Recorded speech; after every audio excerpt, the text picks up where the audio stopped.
Now, I have to tell you, it's an unbelievably complex subject. Nobody knew that health care could be so complicated.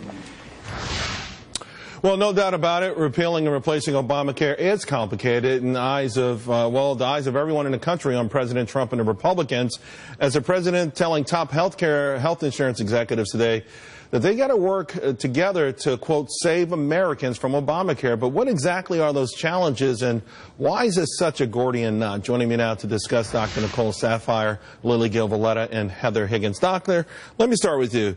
President Trump saying it's unbelievably complicated. We all kind of know that, but why? How did it get like this?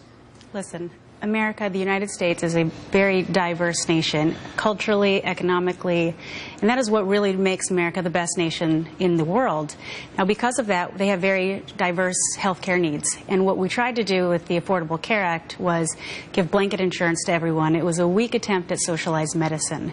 But that's not going to work for us. What happened was our physicians, our hospital systems, we are completely burdened with this administration, the administrative responsibilities, compliance issues, and now we are seeing a mass amount of people, and we're just not being reimbursed for it. We don't have the time for it, and it's just not working. Does it also hurt quality of care as well?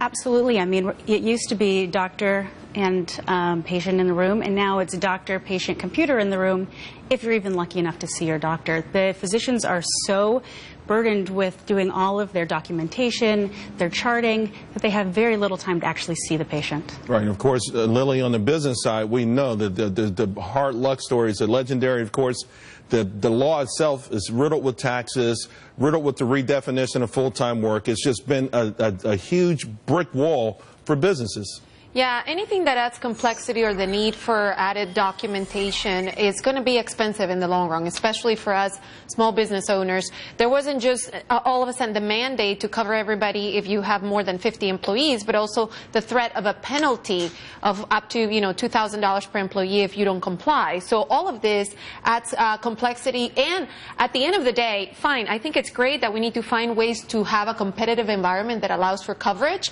but if I cannot offer healthcare, proper healthcare, then my ability to attract and retain good talent also is impacted. Right. So there's more impact than just the financials, but also for us the ability to thrive and recruit the right talent. Well, Heather, you wrote a piece today that, if I could sum it up in a nutshell, you're telling Republicans to man up, get the job done.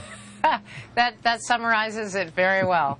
It's actually not that different from what Trump was recognizing today, which is, if they do a partial repeal, and he didn't say it this way, but they're going to get blamed for a system that's actually falling apart on its own and not actually help the people that need to be most helped. All of the polling data indicates what you can tell just by talking to Americans, which is significantly more of them say that this law has hurt them than has helped them. I think Heather, what would you suggest they do that you don't think they're thinking about? I mean, would they do something not politically correct, like not include people with prior illnesses, or take off these so-called kids at 26? What major adjustment are they avoiding that you think they shouldn't? This was more tactical. I think one of the things that's important to not buy into is the myth of the left that Republicans want to be cheap with their health care and they don't care if people are covered or not.